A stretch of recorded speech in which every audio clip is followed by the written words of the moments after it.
आज हम बात करने वाले हैं 2009 में रिलीज हुई एक psychological thriller movie after life की। मूवी स्टार्ट होती है और हमें एलियट नाम के एक आदमी को दिखाया जाता है जो कि मरे हुए लोगों के फ्यूनरल को तैयार करने का काम किया करता था ताकि वो लोग अपने अंतिम संस्कार पर अच्छे से दिख सकें। जिस तरह एलियट उन डेड बॉडीज से बात करता था और उन्हें एक दोस्त की तरह प्यार से रेडी करता था, उससे हमें यह समझ आता है कि एलियट कई सालों से ये कर रहा है। एना जो कि एक प्राइमरी स्कूल की टीचर है और अपने बॉयफ्रेंड पॉल के साथ रहती है, इन तीनों की लाइफ एक दूसरे से कैसे जुड़ती है जब एना जिंदगी और मौत के बीच एक इंसिडेंट की वजह से फंस जाती है। इसके बाद हमें आगे दिखाया जाता है कि एना और पॉल इंटीमेट हो रहे होते हैं। अब पॉल तो इस चीज को एंजॉय कर रहा था लेकिन एना इसे बिल्कुल भी एंजॉय नहीं कर रही थी। पॉल एना से कहता है कि तुम्हारी प्रॉब्लम क्या है, लेकिन एना उसे कुछ भी नहीं बताती।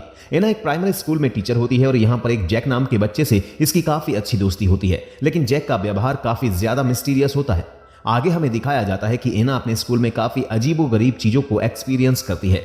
स्कूल खत्म होने के बाद में एना को अपने पियानो टीचर के फ्यूनरल में जाना था और वो तभी यहाँ पर जैक को बाहर देखती है। एना उससे कहती है कि क्या मैं तुम्हें घर छोड़ दूं, लेकिन जैक उससे कहता है कि नहीं, मेरी माँ मुझे लेने आ रही है। अब इसके बाद एना मेडिकल पर पहुंचकर कुछ मेडिसिन लेती है और साथ ही वो एक पार्लर में जाकर अपने बालों को रेड कराती है और उसके बाद अपने पियानो टीचर के फ्यूनरल में जाती है। और एना को यहाँ पर भी काफी अजीब फील हो रहा था, जैसे कि उसका पियानो टीचर सांस ले रहा हो।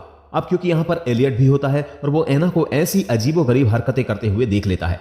शाम को एना का बॉयफ्रेंड पॉल उसे डिनर पर इनवाइट करता है और आज वो डिनर पर एक रिंग लेकर आया होता है क्योंकि वो एना को प्रपोज करने वाला था। पॉल यहाँ पर एना से कहता है कि मैं जल्द ही शिकागो जाने वाला हूँ। इसके बाद बातों ही बातों में इनमें दोनों की आपस में लड़ाई हो जाती है और एना पॉल की बातें सुने बिना यहाँ से चली जाती है। अब बाहर का मौसम काफी ज्यादा खराब होता है और एना अपनी चलती गाड़ी में अपना फोन निकालकर एक नंबर डायल करती है और तभी चारों तरफ अंधेरा छा जाता है, यानी कि अब एना का एक्सीडेंट हो चुका है। अब अगले सीन में हमें एलियट को दिखाया जाता है जिसके पास में एक नई बॉडी आई होती है और ये बॉडी किसी और की नहीं बल्कि खुद एना की ही होती है। एलियट एना के कपड़े एक कैंची से काटता है और उसके अंदर एना ने एक बहुत ही खूबसूरत रेड कलर की ड्रेस पहन रखी थी। एना के सर पर एक गहरा घाव बना होता है और तभी यहाँ पर एना की आंखें खुल जाती हैं। वो एलियट से पूछती है कि आखिर मैं कहां पर हूं, जिस पर एलियट उसे बताता है कि 8 घंटे पहले तुम्हारा एक्सीडेंट हुआ था और तुम मर चुकी हो। लेकिन यहां पर एना को यकीन नहीं हो रहा था कि वो मर चुकी है क्योंकि वो एलियट से बोल भी पा रही थी और उसे सुन भी पा रही थी। इसके बाद एलियट उसे उसका डेथ सर्टिफिकेट दिखाता है। वो एना से कहता है कि तुम्हारा 2 दिन बाद फ्यूनरल है और वो उससे कहता है कि तब तक तुम्हारी आत्मा तुम्हारी बॉडी में ही रहेगी और जब तुम्हें दफना दिया जाएगा तब वो चली जाएगी। अब एलियट एना से बातें कर पा रहा था क्योंकि उसके पास शक्ति होती है कि वो जिंदगी और मौत के बीच फंसी आत्माओं से बात कर सकता है और यहाँ पर एलियट ऐसा ही होता है जो कि एना को सुन सकता है। इसके बाद एलियट वहां से चला जाता है, लेकिन एना को अभी भी यकीन नहीं हो रहा था और वो सोच रही थी कि ये बस उसका एक डरावना सपना है। दूसरी तरफ हमें पॉल को दिखाया जाता है और उसे पता ही नहीं होता कि एना मर चुकी है। वो एना के नंबर पर कॉल करता है लेकिन एना का फोन एलियट के पास होता है और वो पॉल के फोन को कट कर देता है। इसके बाद हमें दिखाया जाता है कि पॉल एना के घर पर पहुंचता है जहां पर उसे उसकी मां से पता चलता है कि एना की डेथ हो गई है, जिस पर पॉल को भी इस बात पर यकीन नहीं हो रहा था और वो काफी ज्यादा दुखी होता है। लेकिन यहां पर एना की मॉम एकदम नॉर्मल दिख रही थी, जैसे उसे इस बात का कोई दुख ही ना हो। दूसरी तरफ हमें एलियट को दिखाया जाता है जो कि एना की बॉडी को फ्यूनरल के लिए तैयार कर रहा था और वो एना के घाव को टांके लगा रहा होता है, लेकिन एना को इसका बिल्कुल भी दर्द महसूस नहीं हो रहा था। इसके बाद एलियट एक इंजेक्शन एना के गले पर लगाता है ताकि उसकी बॉडी की मसल्स एकदम रिलैक्स रहें। इसके बाद एना की मॉम उसे देखने के लिए आती है और वो यहाँ पर आकर कहती है कि जाने वाला तो चला जाता है, लेकिन उसके जाने से जो दुख उसकी फैमिली को होता है वो खुद भी नहीं समझ सकता। और साथ ही वो यहाँ से जाते हुए ये भी कहकर जाती है कि एना के बाल फिर से ब्लैक कर दिए जाएं क्योंकि एना इन लाल बालों में बहुत ही ज्यादा खराब लग रही है। अब इसके बाद हमें पॉल को दिखाया जाता है जो कि एलियट के पास जाता है ताकि वो एना की बॉडी को देख सके, लेकिन एलियट उसे एना के पास नहीं जाने देता क्योंकि सिर्फ फैमिली मेंबर्स ही बॉडी से मिल सकते थे और अभी पॉल की एंगेजमेंट भी एना के साथ नहीं हुई थी। लेकिन पॉल की आवाज सुनकर एना अपनी जगह से उठ जाती है और वो पॉल को आवाज लगाने लगती है, लेकिन उसकी आवाज पॉल तक नहीं पहुंचती। अब इसके बाद जब पॉल चला जाता है तब एना एलियट से पूछती है कि तुमने मुझे पॉल से क्यों नहीं मिलने दिया। एलियट एना से कहता है कि तुम्हारी आत्मा जल्द ही तुम्हारा शरीर छोड़ देगी, लेकिन अगर तुम अपने चाहने वालों से अटैच रहोगी तो तुम्हारी आत्मा यहीं पर फंस कर रह जाएगी। एना को यहां पर लगता है कि एलियट बकवास कर रहा है और मैं अभी भी जिंदा हूं, शायद उसने मुझे कोई ड्रग दिया है जिससे कि वो कुछ भी महसूस नहीं कर पा रही है। दूसरी तरफ पॉल अपने फ्रेंड से मिलने के लिए पुलिस स्टेशन जाता है और उसका दोस्त एक पुलिस ऑफिसर होता है। पुलिस उससे एना से मिलने की परमिशन मांगता है लेकिन उसे मिलने की परमिशन नहीं दी जाती। दूसरी तरफ हमें दिखाया जाता है कि एना अकेली होती है और वो एक कैंची उठाती है और आगे बढ़ती है और तभी वो यहाँ पर एक दूसरी डेड बॉडी को देखती है और वो काफी ज्यादा घबरा जाती है।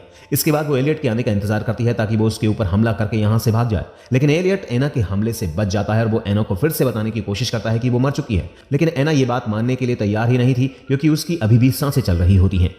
अब यहाँ पर रात में एना एक सपना देखती है जिसमें वो उसी डेड बॉडी को देख पा रही थी जो कि उसके बराबर में थी, लेकिन अब एना तो मर चुकी है, तो फिर वो सपना कैसे देख सकती है। और उसके बाद यहाँ से उठती है और सभी को इधर उधर फेंक देती है और ये सीन यहीं पर खत्म हो जाता है। अगले सीन में हमें पॉल को दिखाया जाता है जिसे कि काफी अजीब सपना आता है जिसमें कि एना अपनी बॉडी से अपना दिल निकाले हुए थी और ये देखकर पॉल काफी ज्यादा डर जाता है।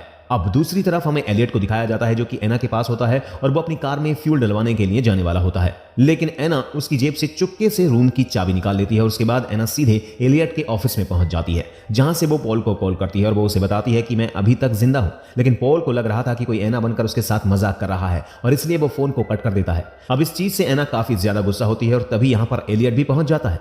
एलियट एना को आईने में दिखाता है और वो उससे कहता है कि देखो तुम मर चुकी हो और तुम्हारे लिए अच्छा यही होगा कि तुम सब कुछ भूलकर अपनी मौत को स्वीकार करो।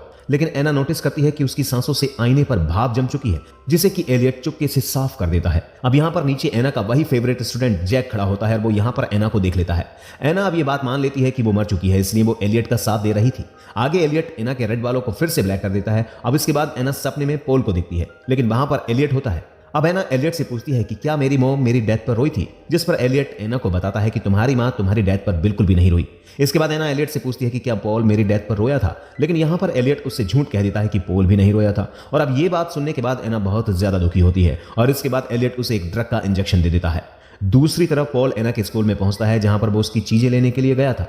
स्कूल में उसे जैक मिलता है जो कि पॉल को बता देता है कि उसने एना को फ्यूनरल होम में रेड ड्रेस में खड़ा हुआ देखा था। लेकिन पॉल को ये बातें सारी बकवास लगती हैं और वो उल्टा जैक को ही एक थप्पड़ मार देता है जिस पर उसे बाद में काफी ज्यादा अफसोस भी होता है। एना के पास एक नई बॉडी आती है जो कि एक पुलिस ऑफिसर के भाई की है। वो पुलिस ऑफिसर एना की बॉडी को हिलते हुए देख लेता है, पर जब वो एना की हार्ट बीट चेक करता है तो सोचता है कि उसका ये भ्रम था।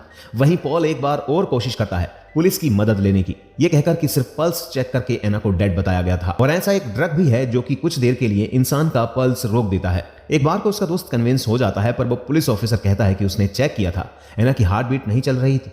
एना की हार्ट बीट नहीं चल रही थी। इस सब के बाद पॉल बुरी तरह से टूट जाता है। जैक जो मौत के कॉन्सेप्ट में काफी इंटरेस्ट लेता है वो एलियट से प्रभावित हो जाता है। वो उसके पास मौत के बारे में चीजें सीखने जाता है। तब एलियट उससे एक बात कहता है जो उसके दिमाग में रह जाती है। वो कहता है कि मैं मरे हुए लोगों को फ्यूनरल के लिए तैयार करता हूँ, वो लोग जो अंदर से मर चुके हैं। मेरे पास और कोई रास्ता नहीं है। ये लोग हमारे आसपास गंदगी फैलाते हैं और उस ऑक्सीजन को वेस्ट करते हैं जो उन लोगों के लिए हैं जो सच में जीना चाहते हैं। अब एना जो रिग्रेट और गिल्ट में है और ये सोच रही है कि वो अगर जिंदा होती तो अपनी लाइफ बेहतर तरीके से जीती, वो एलियट को कहती है कि वो भी खुशी से जीना चाहती थी। एलियट कहता है कि उसकी लाइफ में प्यार करने वाले लोग थे मगर वो फिर भी खुश नहीं थी, तो वो कहती है कि उसे अपनी गलतियों का एहसास है। एलियट उसे कहता है कि अगर उसे दूसरा मौका मिले जीने का तो वो क्या करेगी, और इसके बाद वो उसे रूम के बाहर ले जाता है, जिसके बाद वो एक हेलुसिनेशन से डरकर वो फिर से उस रूम में आ जाती है और कहती है कि अच्छा हुआ कि वो मर गई। अब एना ने अपनी मौत को एक्सेप्ट कर लिया और फ्यूनरल के लिए तैयार हो जाती है, पर तभी वो मिरर के रिफ्लेक्शन में अपनी सांसों को देखती है और उसे रियलाइज होता है कि वो जिंदा है। इससे पहले कि वो कुछ कर पाती, एलियट उसे बेहोश कर देता है और उसका फ्यूनरल खत्म हो जाता है। पॉल इससे पूरी तरह से टूट गया है और वो मूव ऑन नहीं कर पा रहा है। एलियट फ्यूनरल के बाद उसे मूव ऑन करने के लिए कहता है, पर वो नहीं सुनता। तभी एलियट कहता है कि एना जिंदा है और पॉल को उसके पास जाने के लिए कहता है। पॉल सिमेट्री में पहुंचता है और एना को बचा लेता है, पर कहानी यहीं खत्म नहीं होती।